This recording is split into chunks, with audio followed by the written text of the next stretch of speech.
Hey man, let me hit you with something most guys never realize. Women don't fall for the guy who gives them everything. They fall for the one who gives just enough.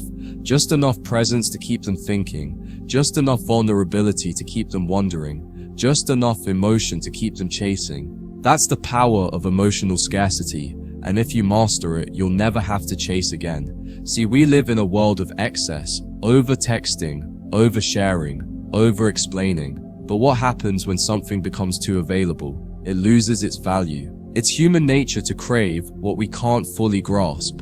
And when you become the man who offers her emotional moments in measured doses, not all at once, you become addictive. You become the mystery, the challenge, the one she can't quite figure out. And that's exactly what hooks her. Now, I'm not saying play cold or heartless. I'm saying be intentional. Emotional scarcity doesn't mean you shut her out. It means you stop being emotionally accessible at all times. You create moments where she gets to feel you, your warmth, your attention, your presence, and then you pull back. Not out of malice, but because you have a life, you have purpose. You're not sitting around waiting for her response like every other guy. You're the storm that passes and leaves her wanting to feel that heat again. When she texts, you don't reply instantly. When she opens up, you don't always mirror it. You listen, you absorb, but you don't hand her everything at once. That subtle restraint, it makes her feel something she rarely feels: uncertainty. And uncertainty is the root of desire.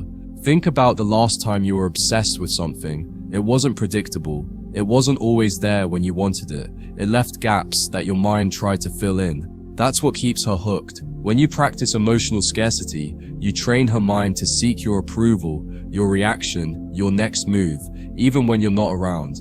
That's how you occupy her thoughts. That's how you live rent-free in her mind. But here's the catch. Emotional scarcity only works when it's backed by genuine value. If you don't have purpose, if you're not working on yourself, if you don't bring something magnetic to the table, then pulling away will just feel like ghosting. But if you're a man on a mission, if you radiate calm confidence, if you speak with precision and act with direction, then when you do show emotion, it hits harder, it feels real, rare, and rare things are always more desired. So stop trying to be her therapist. Stop trying to prove your worth by being overly available. You prove your worth by being grounded in your absence. You become desirable not by overexposing your feelings, but by making her earn your vulnerability. Because when she works for something, she values it more. When she doesn't know where she stands, she leans in harder. That's when she starts initiating. That's when she starts chasing.